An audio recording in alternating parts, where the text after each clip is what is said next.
Anche quest'anno il Consorzio per la tutela del Conegliano Valdobbiadene organizza il corso di potatura dedicato ai propri soci. Il corso si suddivide in due parti, una prima teorica in aula e poi una seconda invece pratica direttamente in vigneto. La prima parte si svolgerà questo mercoledì alle 17 presso il nostro consorzio e prevede una serie di relatori e tutti a portare la propria esperienza. Inizierò io nel raccontare, nel descrivere come si compone il sistema di trasporto xilematico e floematico della vite, e credo questo sia importante per capire quanto uno sbaglio di potatura possa influenzare su un corretto trasporto di ciò che viene assorbito dal suolo e ciò che viene invece trasportato dalle foglie verso le radici. Seguirà poi Marco Broggi del gruppo per le uve, il quale spiegherà l'importanza dell'equilibrio della vite, che ovviamente dipende proprio anche dalla potatura, per una corretta maturazione e un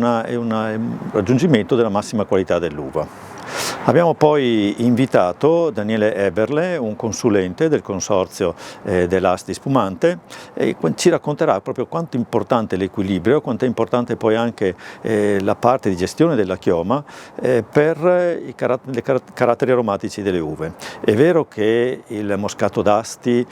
ha un'aromaticità superiore alla glera, però condivide con la glera soprattutto le sostanze terpeniche estremamente sensibili alle tecniche di gestione della chioma, ma a partire ancora di più anche le tecniche di gestione invernale. Abbiamo poi il gruppo Uva Sapiens nelle figure di Elia Della Pozza e Roberto Merlo,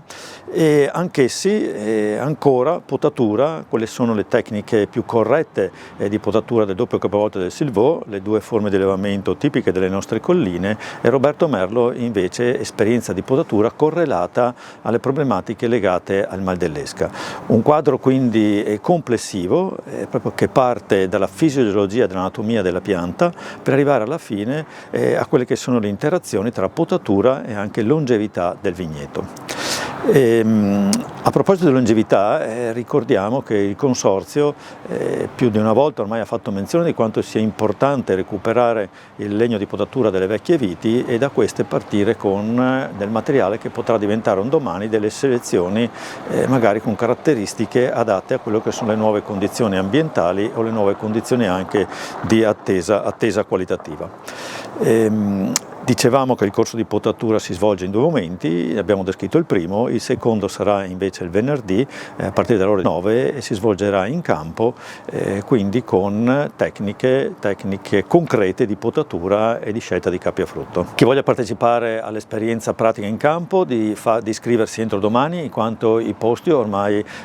sono veramente limitati. Per invece l'esperienza teorica abbiamo raggiunto oltre 60 iscrizioni, ma in questo caso abbiamo ancora disponibilità di posti.